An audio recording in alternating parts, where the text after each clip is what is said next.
Welcome to Racing to Win. Busy show coming up here with the focus being Happy Valley, but we'll also touch on the fact that Romantic Warrior is currently in Dubai and have a very special guest joining us from the Emirates very, very soon. In the studio though, Paul, Ali and Tom Wood. And Tom, for what is just a generally regular Wednesday night Happy Valley meeting, history could beckon. It certainly could. Mark, hello to you and everyone. Zach Purton only 2 wins away now from getting past that record of Douglas White. 1 win away from equalling. He'll be on a lot of the favourites, including probably one of the shorter ones of the night, View of the World, coming up in the last. You'll have to wait till the final race to see him. Do you have jackpots for us, Paul? Yeah, a couple of good jackpots there. 4.5 million going into the triple trio, so that should get over the 9 million mark, and 7.7 million going up into the 6-up win bonus, so that should get up to the 15 million mark. And it looks like quite an open card, doesn't it? There's plenty of chances, I think, in a lot of the races. We'll have more from the boys very, very shortly, but right now it's time to head across to Dubai and check out the great Romantic Warrior. Romantic Warrior, he's taken over. It's history at Shartin. Romantic Warrior, what a ride, what a horse, and he wins it again. Romantic Warrior, the outside. He's got right side coming out of the Romantic Warrior. It's the photo finish. It's still Romantic Warrior. Romantic Warrior, he's hanging on. Oh, he's a star. Romantic Warrior takes out another Group 1.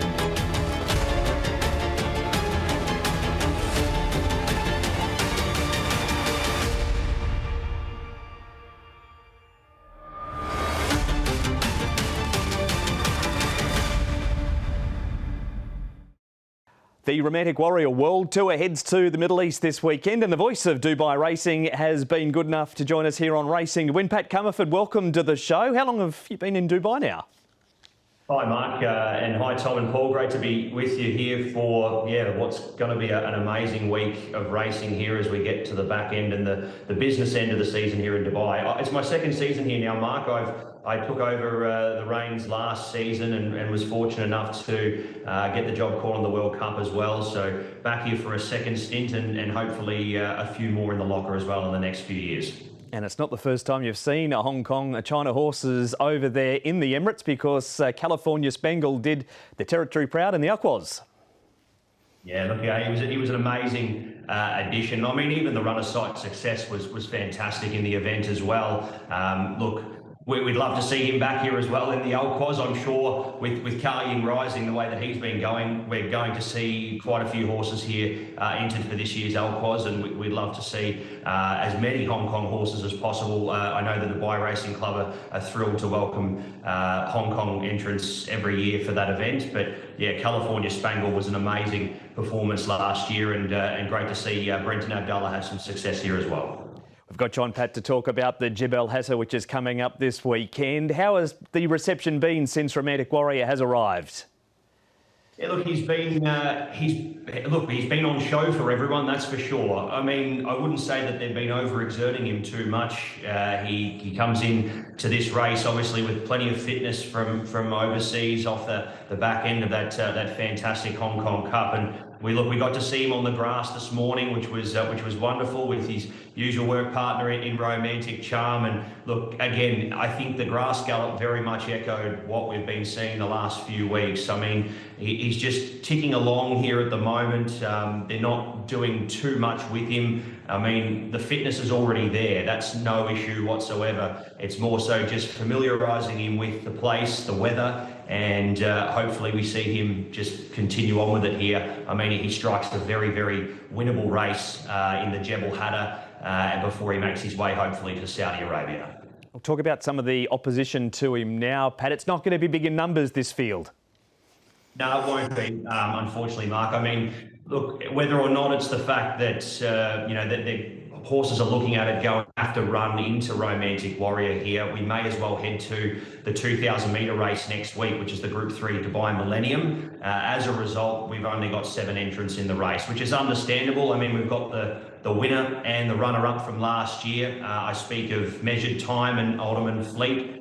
Both of those horses have nominated for the event. We've also got the winner and runner-up from the Group 2 Jebel Mile the other week in Poker Face and also Holloway Boy. So, look, they're good entrants, and I mean, hopefully they've all earned their place in the race. We'd love to see them run a good race. I mean, on paper, probably only Measured Time is the horse that could challenge him in any way, shape or form. I mean, if Hong Kong came to Dubai and said, okay, we've got Romantic Warrior, we want to match race him up with something, give us your best horse over 1,800 metres that's going to give Romantic Warrior a serious challenge in the race, Measured Time would be the pick. So he's facing the best that the Middle East has got at the moment to contest him over 9 furlongs.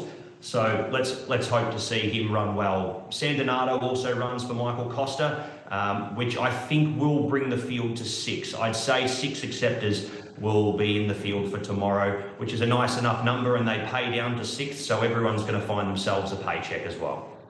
We know Romantic Warrior is a very versatile horse. What about Measured Time? You spoke of him, Pat, being the logical danger. How strong was that field that he beat by 7 lengths last time, and where are we likely to see him in the run?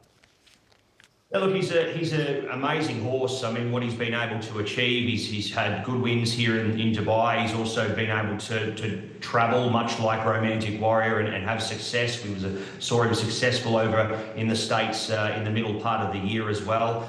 So great to see him in the race. I mean, Ottoman Fleet is the interesting aspect of the race because I think he's going to be in there as well, providing, I guess, a bit of tempo for Measured Time in the event. I'd say we'd see him settling sort of midfield. I mean, with a small field, I don't think anything's going to be caught too wide on the track. I'd say he'll be middle of the pack and hopefully presenting with a challenge at some stage. But I do likely see this race being a sort of a 2-horse event towards the end of it. I mean, they're going to be fighting out for that 3rd place, I think, the other 4. But I think hopefully Measured Time's giving Romantic Warrior a decent enough challenge at some crucial stages. But I think your boy looks the one to come away with it here. I mean, it's a nice little stepping stone as he gets set for hopefully the Saudi Cup not too long away. Pat, it's been great getting your insight into the Jebel Hatta coming up this weekend. Great calling at Dubai, and thanks for joining us on Racing to Win. Thanks for having me, guys. All the best. And again, big thanks to Pat Comerford. A reminder, even though that race is Friday night Dubai time, it will be 1 a.m. Saturday morning in Hong Kong if you're tuning in to see Romantic Warrior, and it will be simulcast as well. As we head to Happy Valley now, and the preview for the meeting coming up on Wednesday night. It's meeting number 40 C course, and there are 9 races. The first at 6:40. We're going to focus on the last 2. Both Class 3s over the 1200. Race number 8, first of all, has Sugar Alfie Chan aboard. Got a good record on the horse. Beauty Destiny, he's won 2 from his last 3. Riding Together has a tongue tie on for the first time. Midori Glory has the pacifiers with the cowls off. Righteous Arian's a 3-time course and distance winner. Happy Fat Cat's a 4-time course and distance winner. And Magnificent 9 makes his Happy Valley debut without a trial at the City Circuit. Paul, it's Midori Glory, the leader. Well, he's up from 1,000. He's never raced over 1,200. He likes to race on the pace as well. So, look, it depends what Happy Fat Cat does, because if he jumps, he could easily lead as well, although he has been handing up when he has jumped. Riding Together went forward in a recent Happy Valley trial, and Righteous Arrow, and the ones that will have to go back. Frankie Law is our man to start the interviews, and he's talking Beauty Destiny. Frankie, what have you done with Beauty Destiny? He's a new horse. Yes, when he changed a little bit, I mean, usually he jump really fast and go forward. And I don't want to always like this, because you can see always lead in front and then cannot finish. And we tried this season, take it back, but he's very good result, you can see. So now he's in good form. I hope he can do it again. From a wide draw, you'll go back again, seeing what's not broken. Don't try and fix it. It just keeps working, going back and running on. Yes, same as before. The jockeys ride him really good. So I know that I think the jockey will do it again. Yeah. And his first run in Class 3 was excellent. He nearly beat a very smart one in Aurora Lady.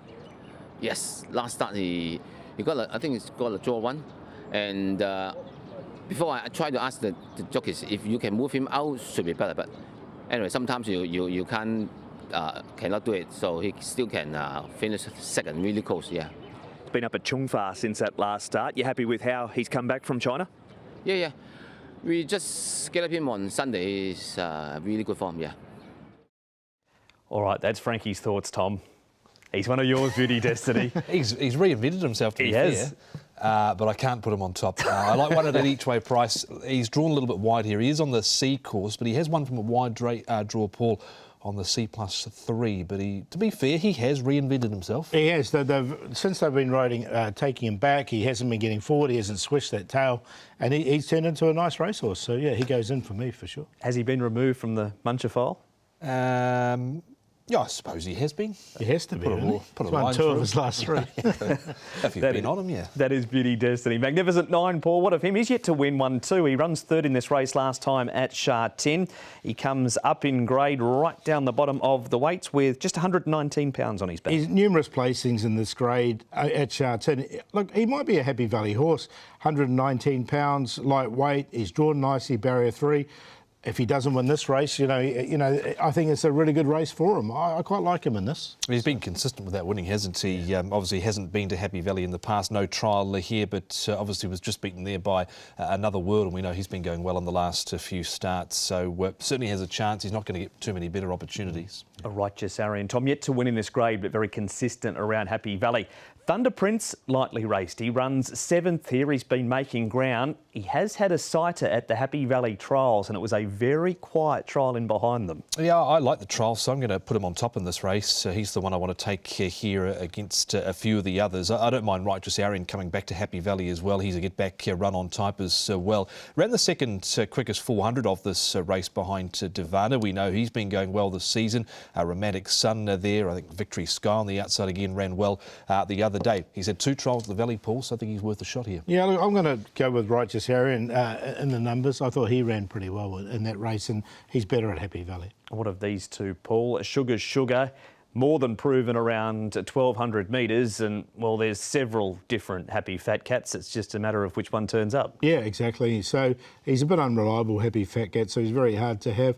I mean, Sugar, he's obviously does like Happy Valley. He's drawn okay in barrier number 4, gets a small claim as well. So, look, he'll get his opportunity. Yeah, he's obviously got to carry the bigger weight in this race. He's got that little claim of Alfie Chan taking him down to 130. Nothing wrong with his trial. Hard to have Happy Fat Cat. Too inconsistent for my liking. Fair call on a Happy Fat Cat. So that's a look at the runners in race number 8. Paul, who do you like? I go Magnificent 9. I think it's a perfect race for him. Lightweight, low barrier draw, coming to the smaller course. So he's on top. Beauty Destiny, as Tom said, reinvented himself. Riding Together had excuses last in his debut run. He had mucus in the run, and he's trialled really nicely since he's been here. He trialled well at Happy Valley, and then Righteous Arian on that minor line. 12-2-3-8. Go with 9. Thunder Prince here in this race. Hopefully comes up some good each way here for Vincent Ho and Chris So. 2 trials at Happy Valley. One going back to a couple of Friday mornings ago where he travelled strongly. Beauty Destiny's in. Riding Together. There was a lot of market support for him first up. As Paul said, he had an excuse. He's trialled since at Happy Valley with Luke Ferraris aboard, and Righteous Arian gets back and runs on. That's what he normally does. Wasn't a bad run considering all the ground he covered at Sha Tin last start. 9, 2, 3 and 8. Been a busy start to Racing to Win, but we're not done just yet. It is break time. We'll come back with plenty more, including the last run reminder, a look at race 9 and all the best bets right after this.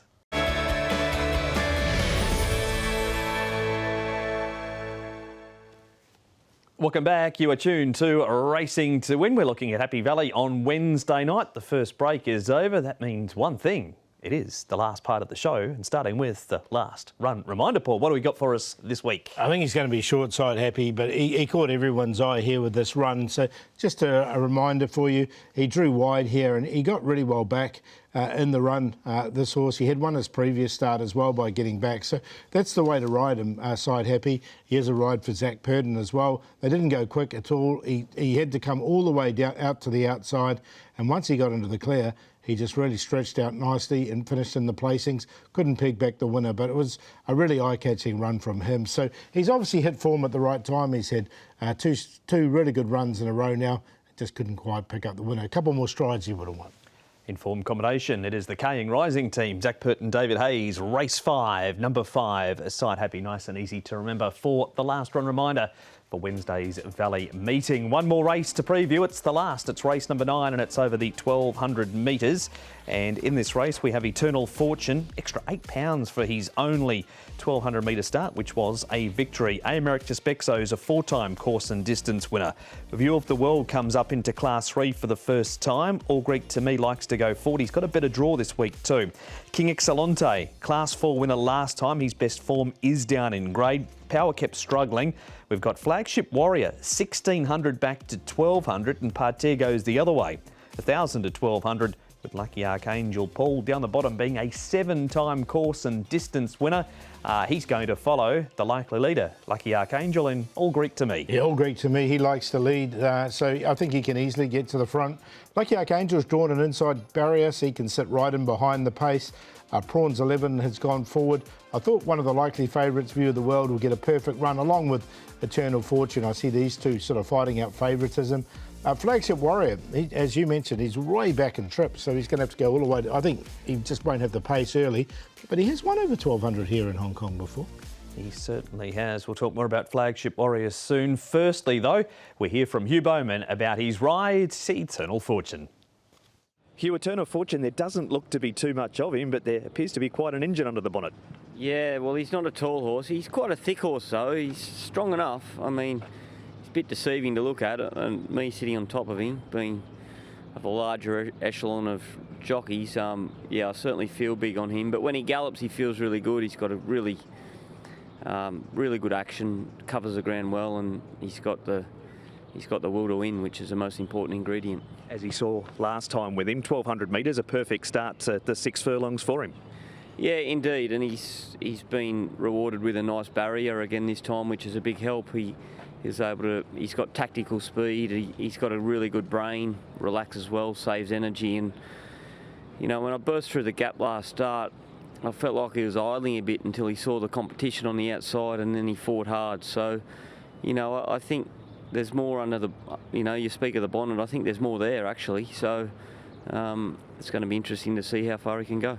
What about a horse like him with the top weight? Is that any concern to you? Well, I mean, they earn their rating, you know, they earn their weight, so he's got the weight for a reason. And, you know, like I said, he's not a tall horse, but he's strong enough. He's not a weak horse, so, you know, it wouldn't be too much of a concern. You've ridden him in track work since that last start. Were you happy with the work? Yes, I was. He wasn't out to break any records. He just ticked over, but no, he feels good. He's a very sensible horse, and like I said, he conserves his energy well. And when you need him to fight, he's certainly there to win. To win. That is Eternal Fortune there, Paul. There's quite a few horses coming out of the race that he won. Of those horses, which do you like? No, I do like him. I think he's one of the main chances. I think there's two main chances, him and also View of the World, Zach Purden's mount. I think these two will fight it out. Yeah, I think they will, and View of the World obviously has the lightweight, but Eternal Fortune goes up £8 for that victory, and as you said, it looked like the other horse was coming to get him, but when he saw him and heard him, he really lifted strongly. Done a really good job in a short career, has Eternal Fortune. We'll talk of View of the World shortly. Tom, here's Flagship Warrior. This is 1,600 metres. As Paul said, he's won over 1,200 metres. Casper's taking him across to Happy Valley for just the second time. He has a £7 claim. He's drawn barrier number 7. What do you make of his chances in this? I don't know where he is at, to be honest. This horse, it was a better showing last time out, but again, it was over a mile, which sort of has me worrying about 1,200 metres with him. He was wide at the back. He stayed on, of course, here behind a few nice types in this race as well, but I'm struggling to find a spot from at 1,200 metres. I know he's won 1,200 metres, but he's only been a flash in the pan since he arrived here. Yeah, look, he won on debut here when he did win that race. That was the 1,200. He hasn't been over the distance since. Then he went into the 4-year-old series. That was back in December 2022 with a different trainer. So second time back over 1,200. Yeah, I don't know either. I'm with you, Tom. I left him out then. That is Flagship Warrior. Now here is the other horse that you mentioned, Paul, being one of the decent chances in the last, a race in 2. Why is this one the other one? Well, look, this is a strong win, I thought, from him. He comes through the inside here. He's drawn nicely in barrier number 5. He's won 2 of his last 4, and the other 2 were close-up placings as well. So he's a horse that's really found his sort of way here. This is his only start at Happy Valley. I think he likes it. Yeah, 27 days ago, absolutely hacked up there. He went up 10 rating points for that, so they didn't miss him, understandably, with that win that he produced there by 2 1/4 lengths as a 1.8 favourite. Was a slowly run race, but he's going to be in the right spot here again, I think, to capitalise. As we've seen, Tom, recently it's been racing to Purton more than racing to win, because the focus has been Zach, and he's one away from equalling. Indeed, telephone numbers at the bottom of that graphic there as well. But Spirit of Peace, he looks a genuine winning chance. I think as to does Beauty Alliance, Side Happy, 5-footer last winner. Aestheticism, not far away again last time out. Paul riding together. Interesting runner having his second start, and of course View of the World. So got a few good chances there. I think they'll all be in single figures. There's no question about that, all those runners. So, look, I've got him winning 2 and winning with Dennis Yip in the last. He looks very serious in that photo too, Zach. He's all business to break this record.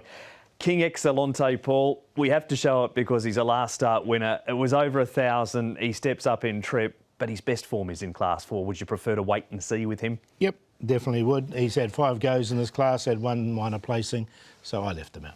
I thought that was going to be your only word for that question there a second ago. But, yeah, I agree. 1 placing from 5 in this grade. He is a 3-time course and distance winner. Got things to suit there. The pace ran on strongly, but I can't have him here. What about the track work of Prawns 11, Tom? He's offered to deliver a few times. He has won, just 1 from 14 since he's been here. Couple of second placings. Good draw, Matthew Poon and Mark Newnham combined. He comes out of the Dancing Code race last time out. Led up, couldn't really go on there, but he has had that win in this grade. Placed course and distance from an interesting draw of 2. I thought maybe some sort of a chance. Too hard to catch for me, so I left him out. Right, 2 chances. What are the order of them? Went to 4 to beat 1 in the end, so View of the World, 1 start, 1 win at Happy Valley to beat Eternal Fortune. I'm going to put Lucky Archangel in. He's one off a higher rating. He's drawn nicely in Barrier 1 and A Emeritus pick, so he's a horse that gets back, runs, charges home. 4-1, 12-2. Yeah, same top 3 as Paul, the 4 to beat 1 and also 12 down towards the bottom there. That is Lucky Archangel, actually eligible for Class 4 off that rating of 60, a 7-time course and distance winner. And a Prawns 11, I'll throw him in for a minor spot. 4-1, 12 and 3. There it is. That is a preview for races 8 to 9 on the show. All of the races, they're on the website, hkjc.com. Click on audio and video for race-by-race analysis. It is best bet time, though, please, Paul. I'm going to go with Magnificent 9. If you're ever going to win a race in Class 3, it'll be this one. He won't win another one if he doesn't win this one, I wouldn't have thought. So he's there. And then the value we're going to do, race 7, number 1, Keithy. I think he can get an easy lead, Keithy. He's out of form, but he's won off a lot higher ratings, and this could be his race. Race 9, the QQP there, Eternal Fortune, View of the World, and Lucky Archangel. You must agree with that, Tom. Mark it down, episode 40 of Racing to Win. If he doesn't win here, he'll never win. Beauty Alliance, race 4, number 1, Zach Purton and John Size there, race 4, number 1. Thunder Prince, hopefully some value in that 8th race, number 9 for Chris So and Vincent. So here he is, finishing off nicely in this trial. He was tanking along in the mid-stages here and looked to find the line nicely without too much pressure being put on him. So we'll take a chance there with the Chris So trained galloper and the play in race 4. Beauty Alliance, Sky Vino, Amazing Award. The best bet comes up. Race 3, number 3, Our Lucky Glory, down in grade and importantly back in trip. Good draw, Harry Bentley and Chris So. The value, race 8, number 1, Sugar. Alfie Chan getting aboard him for Casper Founds. He's ridden him to 4 winners, has Alfie. And the play, the 2 downgraders, Golden Luck and Our Lucky Glory. And the last start winner, Fortune Whiskey 137 in a QP for the play of the day. We've had Billy, our technical genius upstairs, snip that out, Tom. So about Magnificent 9 for Paul. Yeah, if he doesn't win this, he won't win a race in Class 3. There you go. Oh, you're throwing it. No, I said that at the start. I haven't changed it. Okay. Here's what's coming up. We've got plenty of Sha Tin action coming up Sunday the 26th with the longest race name in history. Tom, we've only got 30 seconds left, so we'll just talk about that in Chinese New Year race day on the 31st. Yeah, both 11 race programs are coming up, so plenty of action. And of course, Paul, Friday night Dubai time, Saturday morning Hong Kong time. You'll be no doubt still burning the midnight oil with the tips and everything, but Romantic Warrior going around. Looking forward to seeing him. And of course, we've got Cracker Millions from New Zealand. First time for the Whirlpool for them as well. We do indeed. Before all of that, though, it's Happy Valley Wednesday night, and we'll see you at 6:40 for the first.